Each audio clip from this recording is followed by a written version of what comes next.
You're listening to the Ground Transportation Podcast with Ken Lucci of Driving Transactions and James Blaine of PAX Training. Learn how you can build a thriving transportation business with real profits, repeat clients, and enterprise value. And now for your hosts, Ken and James. Well, good afternoon and welcome to another exciting episode of the Ground Transportation Podcast. My name is Ken Lucci from Driving Transactions. I'm doing a solo podcast today without my lovely and talented partner in crime, James Blaine from PAX Training. I understand he's traveling, probably training a whole group of Class A chauffeurs. So, James, I miss you if you're out there and if you're listening. I am really blessed today. My prayers have come true from last night, and this is actually happening where I have two people that I really call my friends in the industry, and two guys that I also consider to be serious icons in the business. You've both been in the business for a long time, and you're brothers, and you're in the same room, and you're smiling, which is pretty interesting. I'm pleased to have, and now I didn't pick who was going to be announced first, so don't read into this. Mike Rose from My Limo. I think it might have to do with the spend. I'm not sure. Anyway, Mike Rose from My Limo, president of My Limo, and Tim Rose from Hoffman Transportation Group, Dolphin Transportation in Florida. Tim, you're president of Hoffman Transportation? Okay. Well, I really appreciate you coming today. We try to make these podcasts fun, with information that operators can glean from that they can put into their operation. And the whole idea is to make them think, right? So I couldn't think of a better couple of guests to have on that have your legacy in the space. And whoever decides to go first, you guys can draw straws. Tell us about your first chapter in the business. Go ahead.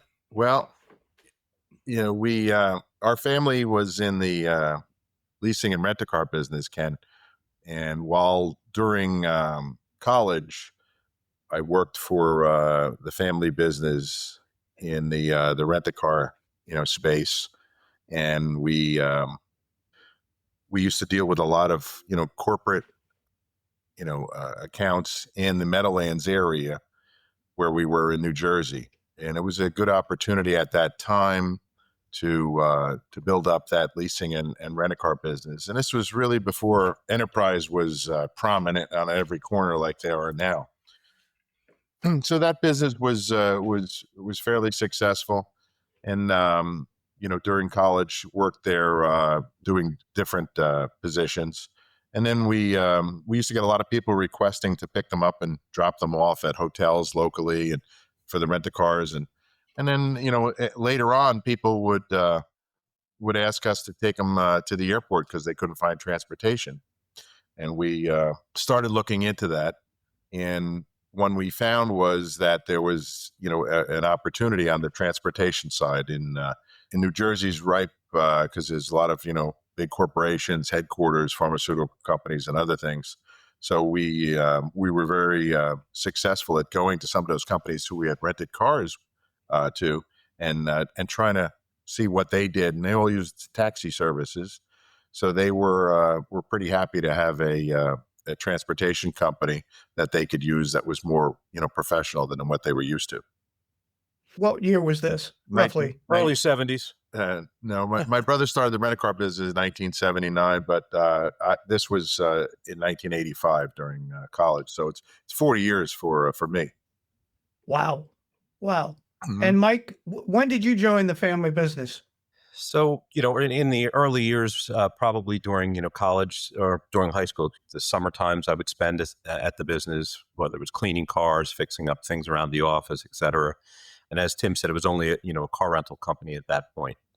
Then during college, I continued to work there part-time as the limousine and car rental businesses grew.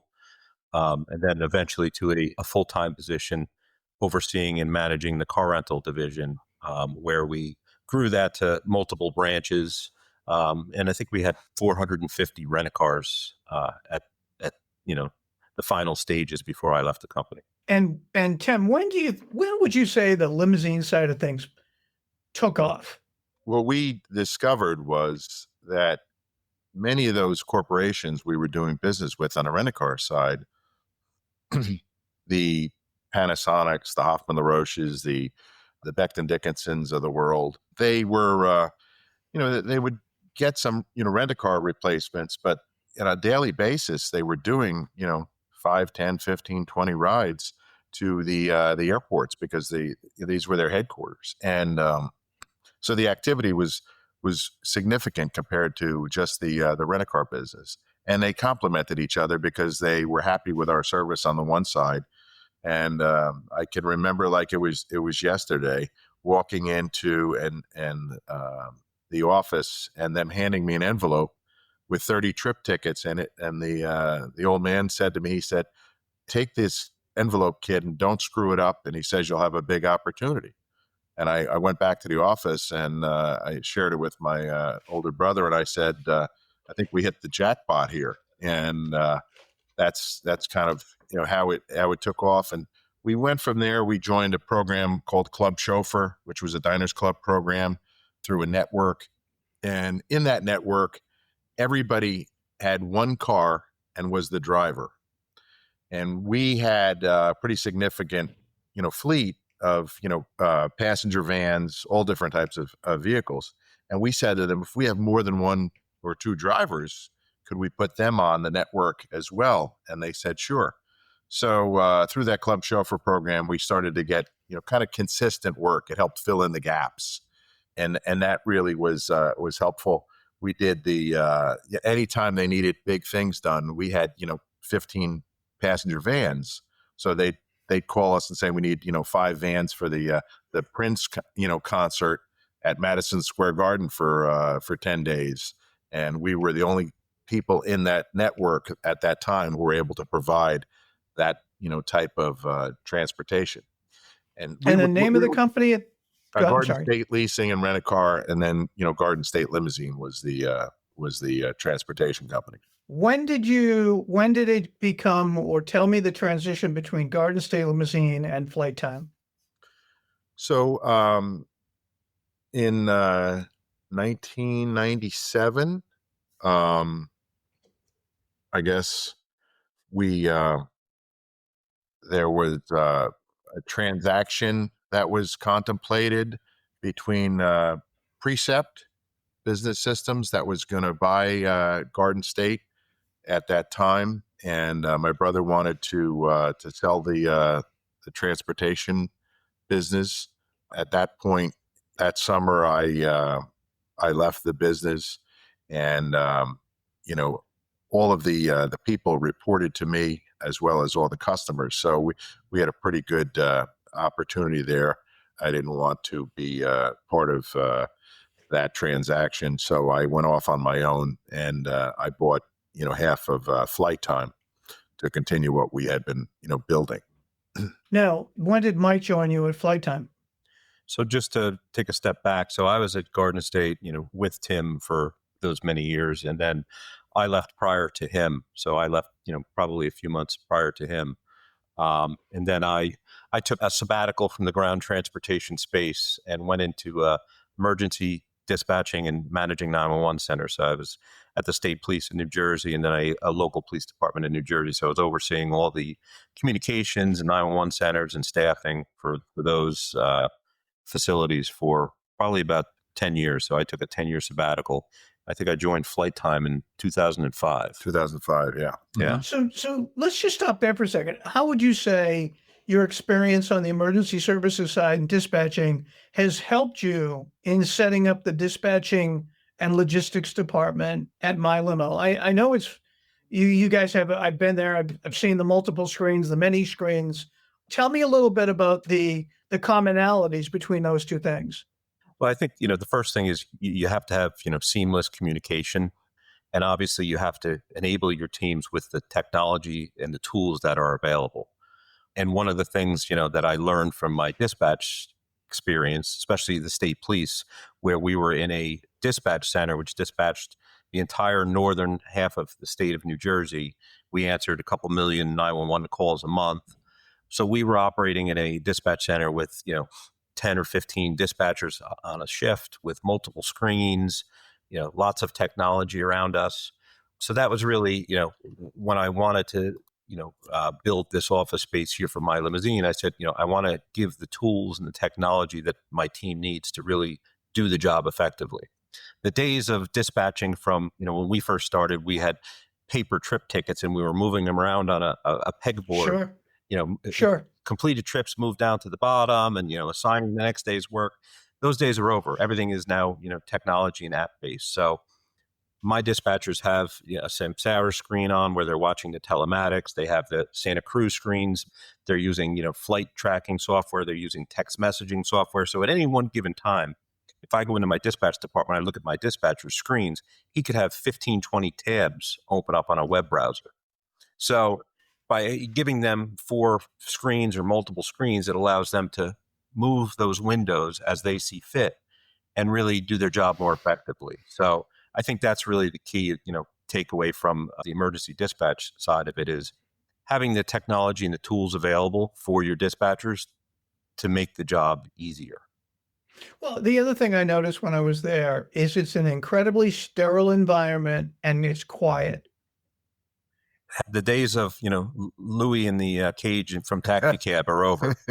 We've all been to, other transportation companies, whether it's black car companies in the city and in Long Island, some of them still have that type of environment. And especially, the corporate world, when you're handling large scale events, when a booker or an admin calls up, they don't want to hear screaming in the background. They want to hear a controlled environment where your call takers, your dispatchers are controlling the call. They're thoroughly trained properly, to handle the call and, whatever the request is. Well, and I always say this chaos in the office or chaos in dispatch Sure. usually translates to chaos on the street. Yep. Right. Absolutely. Where somebody on the street doesn't know what they're doing, ends up making mistakes. So take us back to 2005. And I want you to think back then, what were the biggest challenges to that business? And now let's translate it into what challenges are there today? What challenges did you have back then? So when I took over Flight Time in '97, to Mike's point, the first thing I did was I threw out all the paper because at that point at Garden State we had transitioned to electronic dispatching, and so that was long ago. So when I came in, they had a great framework and a great crew of people in place at Flight Time who had been there for many years. If I could just interrupt real quick, I think, when we left Garden State, we had probably 175 cars in the limo fleet and 450 rent-a-cars. So when he says that we transitioned to, dispatching via software as opposed to paper, that was a pretty big feat, during that time period for a company of our size. Yeah, absolutely. And we had great, people there as well, at Garden State that had grown up in the business with us. Many of them are still out there and we're still very close to. When I went to, to Flight Time, they just hadn't adopted the electronic technology. We were able to increase our efficiency by 20% overnight with the business that they had. And we went from, 4 million in business in '97. In 5 years, we were doing 40 million. Wow. And that was that's literally the 10x growth that everybody likes to correct. But and talk about. So over 100 people came with us over the transition to Flight Time who had worked for us through the years, and many of the clients as well. They wanted to continue with the team that was in place. So it was a really great opportunity, and from there we doubled it again in size. At some point in 2001, we had built a brand new facility, and we were scheduled to move in the week of 9/11. Wow. Yeah, and it was a big facility for us, big move for the whole company. We owned the property. It was just fantastic, and we were very excited. We made it through 9/11. Very difficult and then being in the New York market, Sure. and challenges for all the families who were involved in that area. And then a few years later, I just found myself that the business had outgrown the people who were there, and we needed, some super smart people to come in and lead the way. So I kind of ambushed him. I invited him out to dinner, and I said, "Hey, why don't we have dinner, one night?" It was a steak dinner. I couldn't refuse. And he goes, "Why?"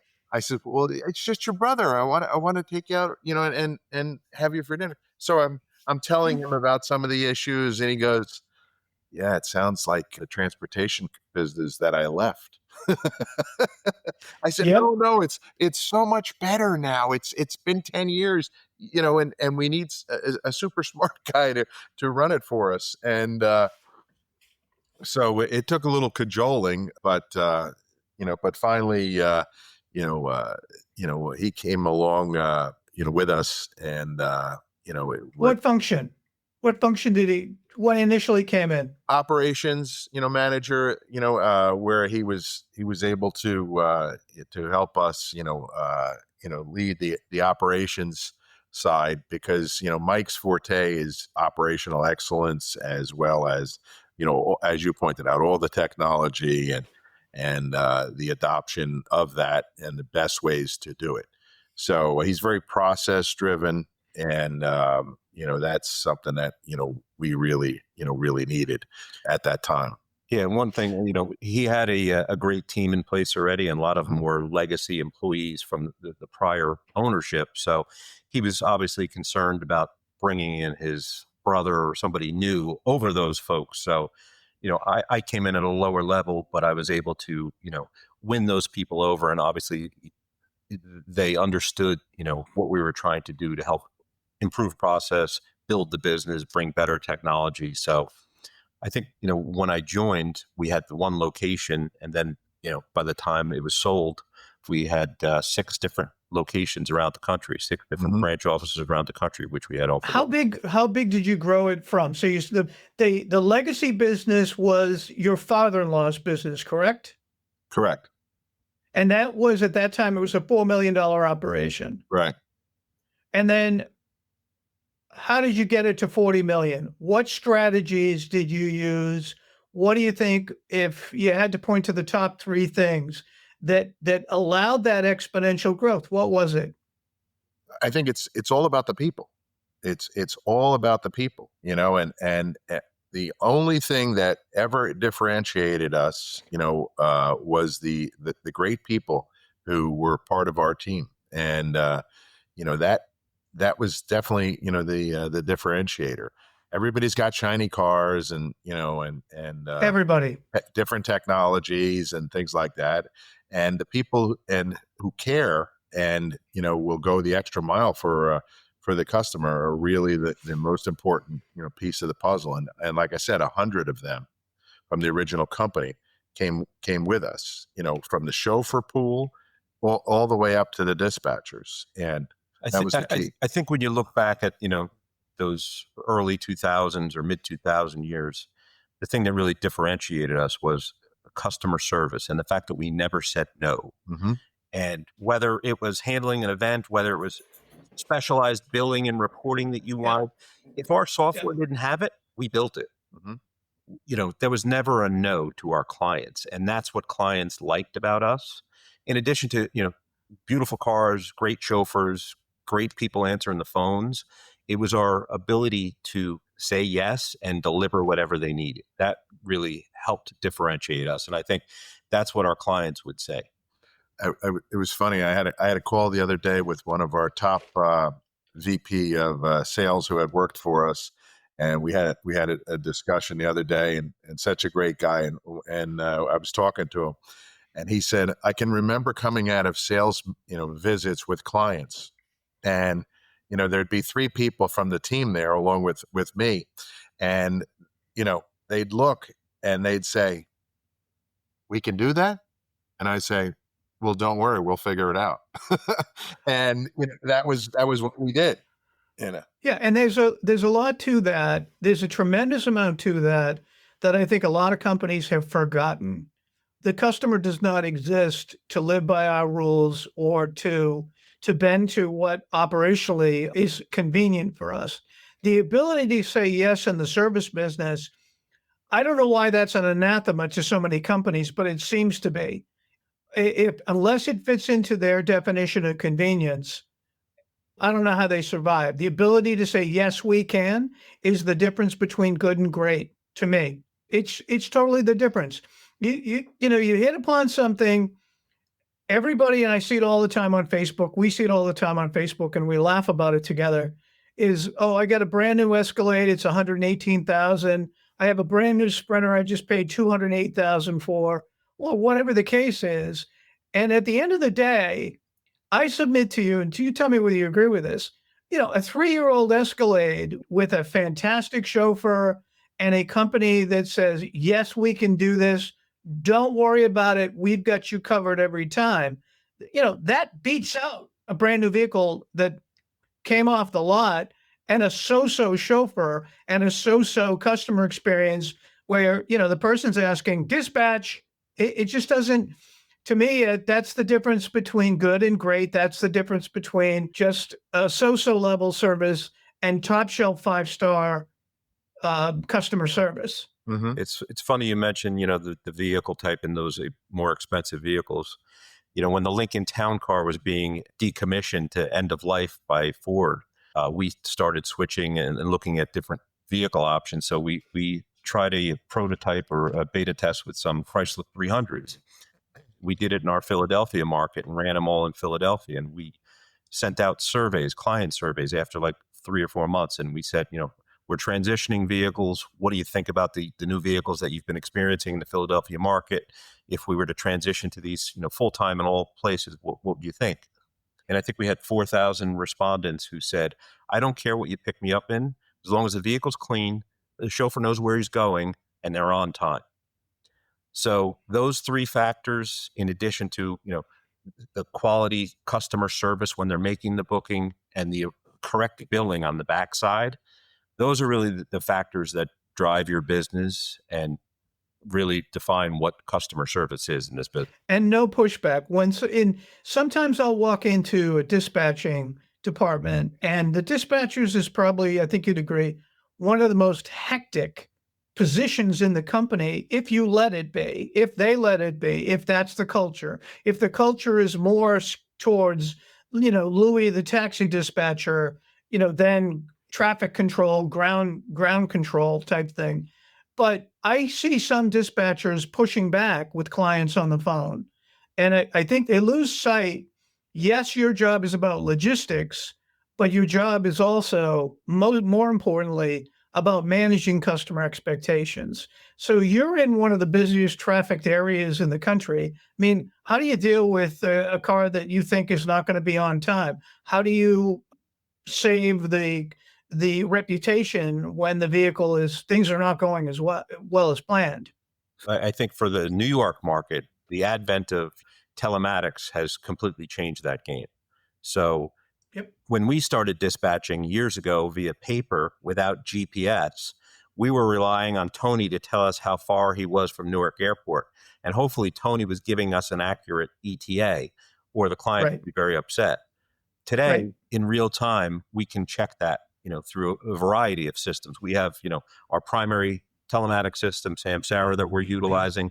We also have a secondary telematic system on the tablets, the chauffeur's tablets, that we can check their timing. So that really enables us to be much more proactive when it comes to monitoring chauffeurs' arrival times and whether or not they're going to make their pickups on time. So it gives us a more advanced view of whether or not we're going to be on time, if we need to make a change.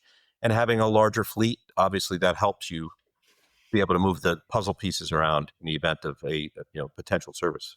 Yeah, and at Flight Time in our heyday, Ken, we were doing over 3,000 trips a day system wide. So we had built technology surrounding that. To Mike's point about, if it wasn't available, we built it. We had a team of technology folks that grew up in the business with us, and we never said no. We said, if we told them to go build a space shuttle, they'd build it, and we'd find folks who would we could pay to be on our team. And At that time, we built, many, many things, including a global affiliate rate engine. We built technology to track all of the vehicles and the countdown to, when they were going to be at their next job or available in the next zone. That was a big piece of the puzzle in order for us to, to be able to really expand upon that business. We built SMS technology before it was even a thing. Prior to being offered by any of the software providers, we had it. We built it. Yeah. We got shuttle booking tools. Yeah. I mean, we had all of these things that we built through, our developers built that were add-ons to our existing software platform, but they were integrated. As I said earlier, it was about, we could do it. If a customer asked, we could do it, and we delivered it. We took over Virgin Atlantic, the program in New York. It was 200 JFK pickups and drop-offs a day. We said to them, well, all these international cell phones that people are arriving, they're texting back and forth. What happens to the text message, if they respond to it? They said, it just falls on the floor. Nobody responds to it. We said, So we built the technology to read the text messages and then to have them go to the dispatch department, because it was especially important when you're picking up people at office buildings in New York City that said, I'm coming out the door on 35th Street instead of 36th Street. It'd take you an hour to go around the block if you move. So we trained, if it was within an hour of that, we sent the message not only to the dispatcher, we sent it to the driver. So we did all of that. And, we ended up at the point, later on where we bought the software company for $5.5 million, that was Aleph. And, we had customized it, so much and so well that the trips would come in electronically from all the booking channels. And if it was for a network trip anywhere in the world, it would automatically be routed to the network provider who provided that service for us. With real-time pricing and, availability and all the bells and whistles, some of them that, a lot of operators don't have today, unfortunately. Right. And we should. Mm-hmm. Correct me if I'm wrong, but the reason why it worked so well was because in real time, you took a problem, you took an operational problem, and you put IT minds on top of it to solve it. Whereas I think everybody in the industry would agree at this point that there is a large gap between the day-to-day operation of a business and the intricacies of today's operation and the software companies. They almost exist in a vacuum. I think, to me, it's frustrating because what you proved with Flight Time and owning Aleph and all the things you added to it was you can solve these problems if you understand the operational issue. Right. The key was, you had people involved in operations as well as the IT side, and they understood both sides of the puzzle. So our IT folks were industry veterans who understood travel, ground transportation, who lived in it, who worked in it at some point. So they weren't just, software developers sitting in a room somewhere developing code. They understood the transportation space, and that's really the key. Mm-hmm. And in 1997, for example, when they first came out with the technology that later became, Saturn and Groundspan, we were the first company on that. And, we went to Carlson Travel and installed the software, the first install of the Genesis reservation system, in 1997 at, a division of Bayer Pharmaceuticals, and on every computer in the travel department. And we were off to the races. From there, we went to thousands and thousands of electronic transactions from, corporations all over the country.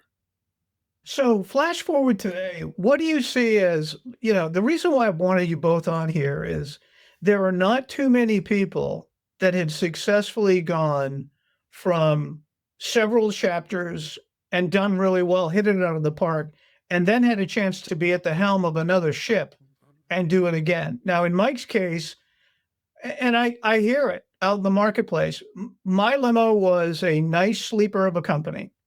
And then Mike is now really putting it into warp speed as you're a 50% owner now, right, Mike? Yeah. And just to be clear, Tim is not an owner at all in My Limo, just so No. everybody knows that. Okay. But My Limo was a great brand, but it was, in my estimation, at least before you took the helm of it, it was just there. Whereas now you're pushing the envelope. You're post on social media. I see you out in the marketplace. I see you at every association. And you're definitely one of the top 3, top 5 in that marketplace, and you're a contender, I think formidable as far as competing with now. In Tim's case, we dealt with the Hoffman family of companies when we sold Pure Luxury, and they were interesting as a buyer, very interesting as a buyer, still are. But I never heard Hoffman mentioned in terms of a contender as a network until you came on the scene, until they bought Dolphin and basically put you in charge of the transportation side. So you're both at the helm of some, pretty exciting stuff. What are your biggest challenges, and what do you see the biggest opportunities of the next 5 years? What are your biggest challenges first, and then let's hit the opportunities. So I think I'll start from a company perspective. I think as you mentioned, My Limo company's been around for a long time, over 40 years, great business, Legacy brand, nicely known. top 3 as far as fleet size in the marketplace. But with the thing that it didn't have the name recognition in the corporate circles. So one of the things that I noticed when I came here and when I went out to corporate travel events, GBTA events, people would say, "Oh, how long have you been in business? We've never heard of you." And I told them 40 years, and they would be shocked.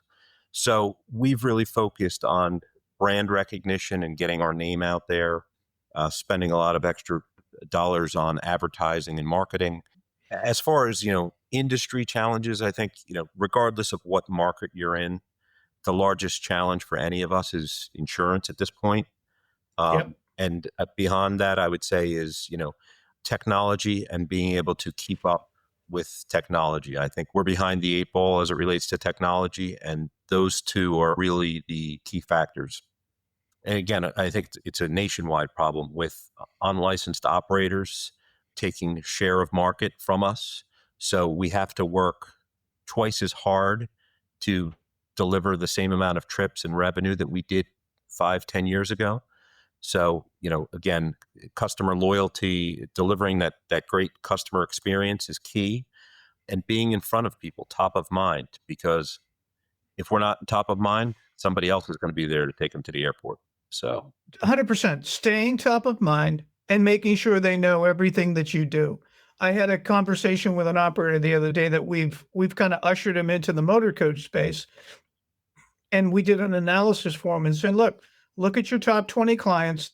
They obviously love you because they're using your sedans and SUVs, not so much on vans, not so much on minis, and not one motor coach reservation yet. Mhm. These are all opportunities. So that's a good thing. But top of mind, we're only, one trip away from losing an account, and they're not sitting on our website trying to figure out how to use us. We constantly have to be communicating with them. And I know you're doing that because everywhere I turn around at association meetings, you're there. And I know some of the other stuff you're trying to do on the corporate side. So we're going to circle back on insurance because that's a big topic. But Tim, what do you see as your biggest challenges as you put everything together, and where do you see the opportunities over the next 5? So, I stayed on to be chairman of the board, North America, after Addison Lee bought the business in 2017, and in 2019 moved on. I had a house in Florida for many years, and when I went down there, I was renovating my house, and I said to my wife, I said, I'm going to buy the biggest company in Naples just for fun. And she said, are you out of your mind? And I said, well, I just, had the largest sale in the industry's history. And I said, I'm only in my 50s, and I'm kind of, jonesing to do something. And we bought Dolphin in September of 19. And as everybody knows, we had huge plans, lots of great things planned for Dolphin at that time. And then COVID hit, as everybody knew. And we spent the next 2 years of our life. I think that, it's a gap in everybody's resume. What'd you do for 2 years? Well, what we did was, the phone started ringing from all the local operators who had big problems. They had challenges that their insurance was they couldn't pay it on their vehicles. Their cars were going to get repossessed. They had personal guarantees. And we said, Yep. well, why don't you come with us? We got a parking lot here of over 100 cars. And if it comes back, we'll put, some of those cars to do your work, and we'll pay you every nickel that it was worth in 2019. So we started signing them up because the cars had value. They dumped their fleet. I sold a couple of them, their fleets in one day.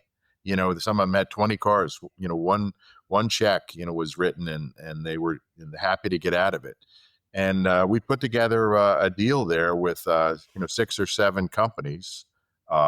Several in Sarasota, several in Naples, and a big one in Miami. And we put it all together, and getting rid of all the equipment. We never envisioned the supply chain issues when it came back, but Right. we figured that out, and the staffing issues as well. So when it was all said and done, we had it all on one platform.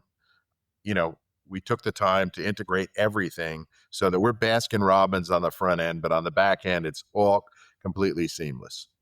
Mike would have been proud of me, as a matter of fact, to do that. But I had the It time. sounds like a little bit of the operational efficiency might have rubbed off brother to brother. So, and at later on, you mentioned the Hoffman family of companies. Later on, they were looking for a platform because they had bought, to your point, several companies around the country. We had a platform because we had bought the 7 companies and fully integrated them, and they liked the fact that we were a platform that could put that together for them. In addition to that, they have bought the best in class providers all over the country, which really was exciting to me to work with those folks. And many of them had done work for us in our affiliate network in flight time for many years. But all great companies, and great opportunity to work together with them. And the family of companies, the Hoffmans have been great. It's a multi-vertical, multi-billion-dollar company that has a lot of opportunity to help these owners who are looking to do a transaction and a transition. And we continue to do that. And we're focused on the premium market. That's really the business that we're in. And Mike's doing the same in my limo. He's taking it to the next level. He just hasn't. And Howard, the original owner, and Stu, great people, know them for 30, 40 years and had a great business. And they're excited that Mike and the team here are leading it to the next level. So let's circle back on the insurance piece, because this is I think there are a lot of operators that are still ostriches, and I think there's a lot of operators who are blindsided when they come to renewal time and their insurance has gone up 40%. And the common refrain I hear is, well, quote, my loss runs aren't that bad. And it's just, I have to shake my head. They come to us in one of 2 ways. Number one, they come to us to say, I need to sell my business because my fleet insurance has gone up to a point where I can't afford it. I don't have the money for the down payment. That's number one. Or number two, they'll come to us through a buyer, through another operator they have called with the same situation. And instead of selling the company on the open market, they'll sell it to a friendly operator. This has happened no less than a dozen times in the past 90 days. And the commonalities is it's certainly in the tri-state market.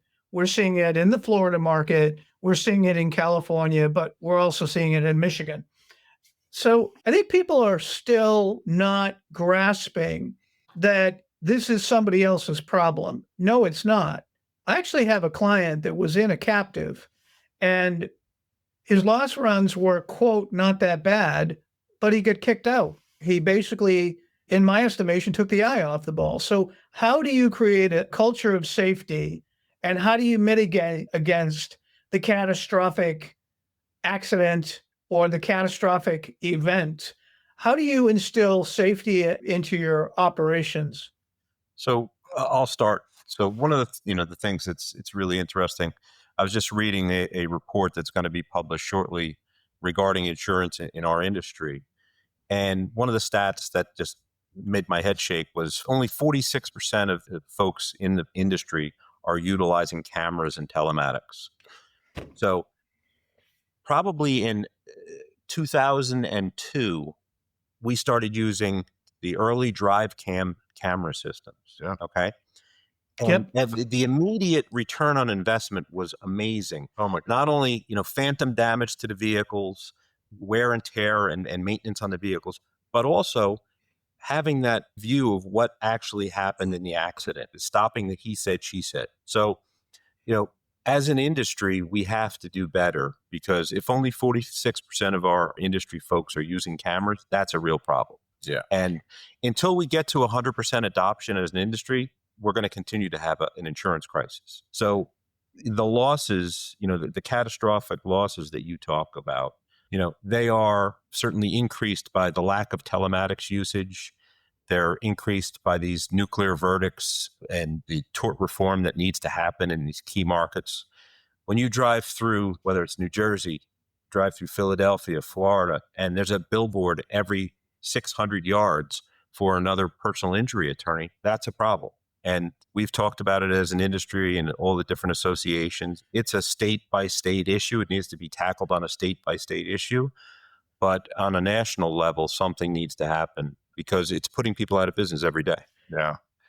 100%. And what gets me when I talk to these operators, there's one specific case, actually a couple of them, where the operators came to us a couple of years ago wanting to sell their businesses. And one of my key questions is, well, what do you think it's worth? And when we're so far apart and so far out on reality, I say, that's just not what these things are worth. In both cases, recently, they came back to me with this insurance crisis. And I reminded them that when we talked 2 years ago, you weren't making a profit. You were paying yourself a nice income, but you weren't making a profit. So you couldn't update your fleet. And you looked upon telematics as an expense. Okay. To me, you have to change that. It's like a gym membership. It's not an expense unless you don't use it. Telematics, if you're used properly, can change the muscle memory of your drivers. I'll give you this is a real world example. About 3 weeks ago, I had a situation where a car was stopped on a main drag right in front of me. And I was coming up over a hill, and the vehicle was stopped in the middle of the street, and it's a 45-mile-an-hour street, double yellow line. And I beeped my horn, and the guy didn't have his hazards on. It was a boat trailer. And I was like in shock, because the car in front of me had to swerve onto the other side of the road. Well, the guy got upset that I beeped my horn. So long story short, he didn't pull me out of the truck. I went and I got cameras. And the guy says to me, do you want a camera that looks inside? And being the vain little bastard that I am, said, sure. Right? Well, wait a minute. Then I looked at the footage. I'm like this. I never would have imagined the number of friggin' times my eyes are not on the road. I'm looking at the dog. I'm looking like this. I never would have imagined. And I haven't had an accident in years, but that's not the point. If I didn't look at the telematics and I didn't see my behavior, I wouldn't have changed it. So when I look at an operator who says it's an expense, to me, it's the ultimate training tool of your chauffeurs, because they're alone and they think they're good drivers. Completely short-sighted, thinking of it as an expense. What it is, it's a way to make sure you train your chauffeurs. And how do you protect your business from going out of business? What keeps us in business, right? One of the most important pieces of the puzzle, unfortunately, today is the insurance. And if you don't, next thing you know, the insurance company is your partner. Okay, so it's the biggest issue going on. Mike and I are very involved with associations. I'm involved with the National Limousine Association, the Florida Limousine Association, the New Jersey Association, still, that I was president of for many years, and now Mike is president. And it's the biggest, thing that we see all across the country. As Mike mentioned, in 2002, our good friend Kurt Andrews from DriveCam showed up on our doorstep and did a pilot program with us at Flight Time. We put the cameras in the cars, and the guy who ran our fleet maintenance department said, I want to put it in the cars, the guys whose brakes wear out the fastest. I want to see what's going on. Well, we did the pilot with 10 cars, I think, and they came back, right? And we saw the results and we said, oh my God. Okay. Talk about phantom damage, talk about, whatever, driving like a maniac. We immediately marched right down to the bank and we said, listen, we need $350,000. And they said, for what? We said cameras right now Safety. for every car, and we rolled out the program to every car overnight. Yeah. And it was the best money we ever spent. And that's how long we've been using telematics. And you talk about, modifying driver behavior. Those were the cameras where they had to physically come back to the office to download the camera. It was torture. So yes, they would have to drive to the office to download the camera, and then they would have a counseling session with the chauffeur manager to talk about their driver behavior. Now, with AI and all the advanced technology, the driver or the chauffeur is getting, instant alerts when they're distracted, when they're driving aggressively. Yeah. So the technology's come so much further and makes it so much easier from an operational perspective to be able to manage it, so the tools are there. We have to adopt. The whole goal is you're trying to avoid the big one. As you mentioned, you were distracted and looking at that in your vehicle, right? What we do is train, okay? And James, I'm sorry you're not here today. We miss you too, because you do great work. Okay, great work, James. Did I mention that? James Blaine from PAX Training does fantastic work. Does fantastic work. My director of safety and compliance, Mike Davis, swears by him, and so many of our fellow affiliates do, and our fellow Hoffman companies as well. And the whole goal is about avoiding the big one. And as Mike mentioned, the new technology is now so much better. Every time that they come out with something, I then turn around and I torture Mike Davis, who works for us. And I say, hey, Mike, look at this new feature that, it says, please slow down when you get to a certain mile per hour. Or it says, please wear your seatbelts when you get in the car. It's muscle memory, as Mike said, and there are ways to avoid that. And it's really all we can do to try to, ingrain upon them that the safety is very, very important. And insurance is what keeps us in business. Well, and I'll just give a shout out. I talk a lot to Tim Delaney. I talk a lot to the guys from Research Underwriter, Steve Freeberg and Andrew Don, and they lament the fact that a lot of operators still think, well, you're going up on me in your price. These guys have no choice. There's no one clamoring to get into the commercial fleet insurance business. Last 3 years in a row, for every $100 they've taken in, the industry's collectively lost $104. It's not a sustainable business model. From a standpoint of, you bring up PAX training, which I think is another way to create a culture of safety. And James and I lament a lot about what we do. And someone will look at our product, our course, or our services, our financial review and profit improvement service, and they're like, that's pretty expensive. And I'm like, basically, we guarantee to improve your profits. In James' case, to me, that program it should have been, I wish it was around 20 years ago when I was an operator, but that program is a game changer for your operation. It tells your chauffeur department or your chauffeurs, individual chauffeurs, that you're serious about customer service, superior customer service, and maximum safety. Mm-hmm. I don't know why operators, again, they consider it an expense. Okay. When James can demonstrate, not that this is a commercial for him, but he can demonstrate the change in behavior when you implement all of the strategies that he has. No question. Is it the operators that perhaps are just, they're in their own echo chamber? They've been doing this for so long. I haven't needed it up till now. What is it?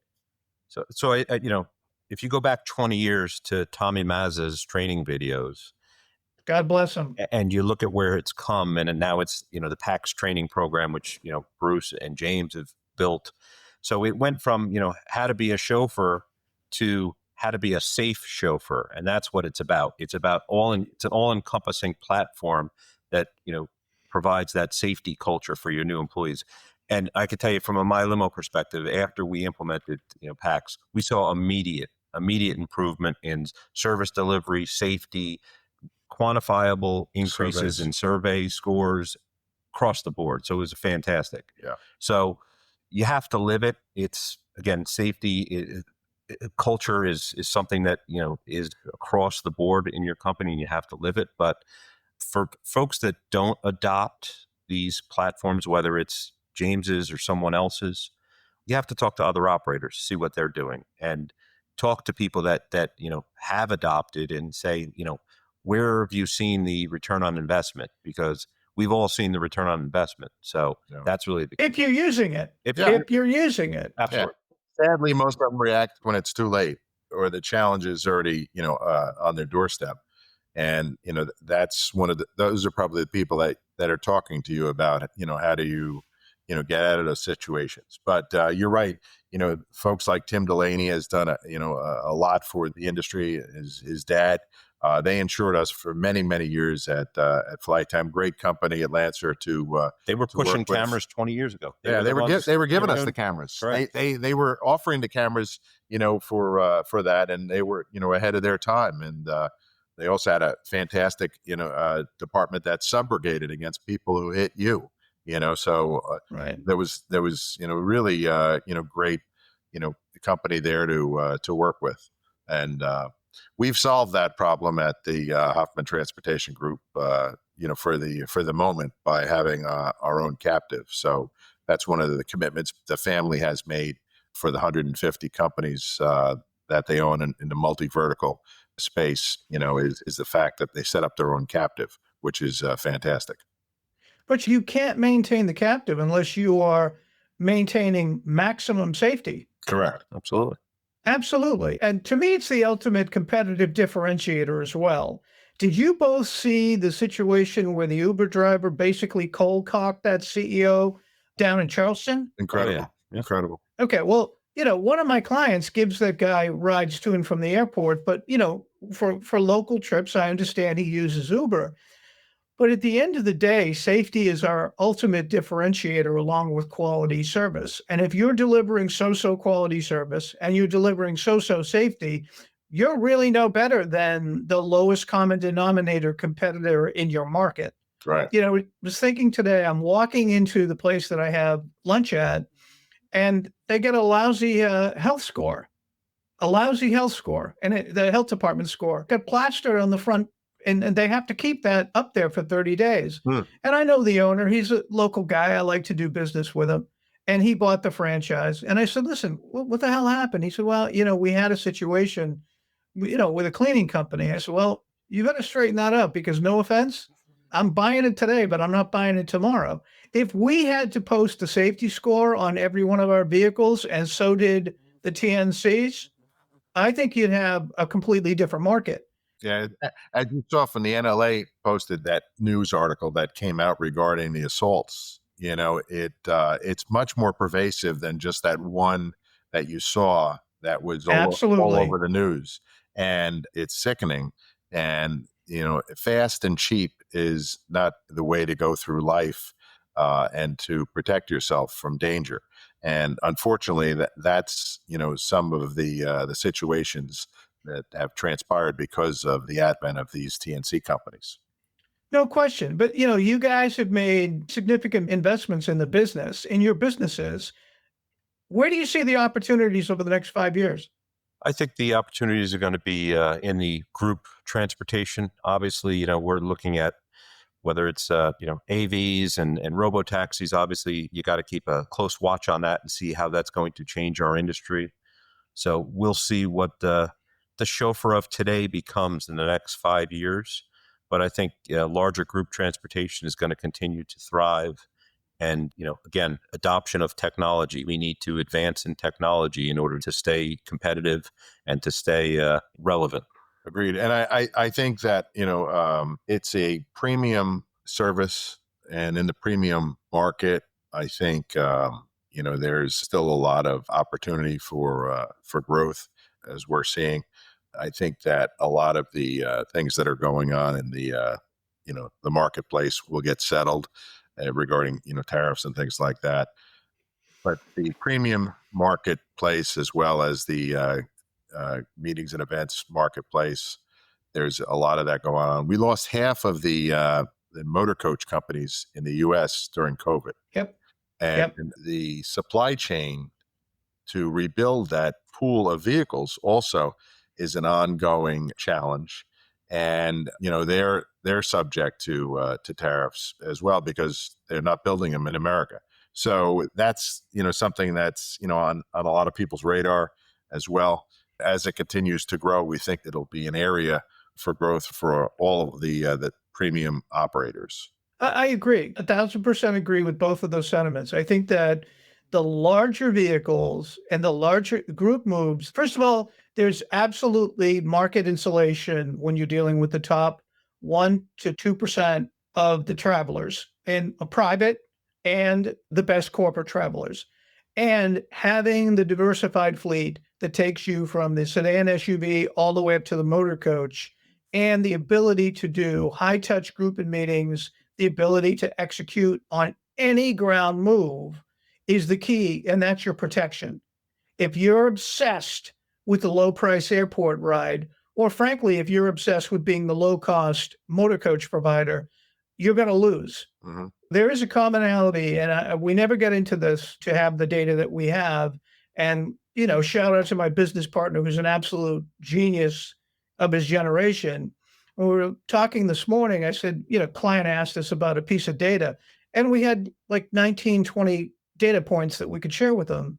The commonality that I find for the most profitable businesses, the businesses that are 1, 2, or 3 in their market, they're the most profitable and they're growing regardless of, what life throws at them, is they're all priced in the top 1/3 in their categories. Now, I'm not saying that they're the lowest priced on airports, but they recognize that when they buy a brand new motor coach, they can't be charging the same that a 25-year-old coach operator charges. They're dealing with a premium client that likes the luxury experience, that wants the 24-hour operation, that respects and appreciates the level of customer service that our industry delivers. And I do think that's where our opportunity lies. I think our shift is such that the motor coach industry, we're going to blend together, and the motor coach operators that are aging out, okay, they've done well and they're aging out. I think that the chauffeur industry is going to capture more of that market. Yeah, people are looking for that type of end-to-end experience, when they're doing any types of programs, whether it's social or whether it's corporate or any of those type of events. High touch board meetings. They're also looking for a chauffeured experience, Right. as opposed Correct. to a bus driver experience. Correct. And that all comes back to, this is circles back to where we started. It's the ability to always say yes, regardless of what the question is. It's the ability to go the extra mile on the service, take the luggage, greet them at the door of the motor coach, escort them to their seat. It's a leather seat. It's an absolutely beautiful interior. It's a beautiful experience all around. I think that's going to carry the day. And I also believe that, listen, there's a ton of aggregators on that side that are trying to offer low price, but the fleet operators have to stand pat.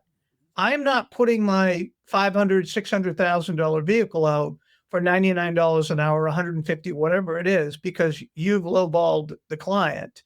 So I agree. I think the opportunities look good. I think the challenges are such that you have to be on top of your customer service. We talked about creating the safe culture of safety. To me, those two things are not mutually exclusive. They go hand in hand. I don't think you get there unless you're making money, making a profit. You have to make a profit. When you went to that bank for $350,000 for all those vehicles, they didn't ask for your smile. They asked for your financial statements. Correct. And of course, I bet you brought your brother with you. Well, listen, this has been an exciting episode. We started with what defined the original business, which was always saying yes, building a good team of people internally, maximizing the use of technology. God knows I wish we had a software IT guy sitting in every dispatch department and reservations department and building the ultimate software for us. We didn't get into a lot of subjects, but we'll have to have another episode of a Thorn Between Two Roses again in the future. Sounds like a plan. Look forward to episode 2. Absolutely. Listen, I want to do a special shout out to Doreen Rose, who you left out the best part of working for Flight Time, which was you found the woman of your dreams. That's true. That is very true. And she will tell you that she was there first. She was there over 20 years by the time we stopped, and she's still running the billing department now at Dolphin. So she's been an integral part of our success, and just as many others were. And it's imperative to have all those pieces of the puzzle in place that are there to have your back. Especially when the business is growing so much, and to make sure that somebody's watching the money. Somebody said to me the other day, and we'll leave on this, is, anybody can operate a business during the good times because a lot of money coming in covers a lot of sins. Mhm. But at the end of the day, when the proverbial hits the fan, you better have a good team of people and you better have good processes in place. So I'm glad you guys, as two brothers, came together in the industry. And I think the industry is blessed to have both Mike Rose from My Limo and Tim Rose from Dolphin Transportation and the Hoffman family of companies. Guys, great to see you. Anybody who's listening to the podcast, search them out at the Chauffeur Driven NLA show in Dallas. Quite frankly, they'll be the tallest guys walking down the corridor, but they're both very unique in their own ways. They're a plethora of great, useful information for new operators. And again, thank you guys for taking your time to be on the Ground Transportation Podcast. Thanks, Thank you, Ken. Ken. And next time, please, we'd love to do it with James too, right? That's right. So That was a little bit of a consternation on our end. We had a little bit of a scheduling problem, but Yeah. absolutely 100%. And he's killing it out there with PAX. He's spending a lot of time on the bus side, developing the defensive driving program he has. And I'm glad that we gave him a shout out, and I'll tell him you were asking for him. you got it. Thank you. Thanks, Ken. Thank you for listening to the Ground Transportation Podcast. If you enjoyed this episode, please remember to subscribe to the show on Apple, Spotify, YouTube, or wherever you get your podcasts. For more information about PAX Training and to contact James, go to paxtraining.com. And for more information about driving transactions and to contact Ken, go to drivingtransactions.com. We'll see you next time on the Ground Transportation Podcast.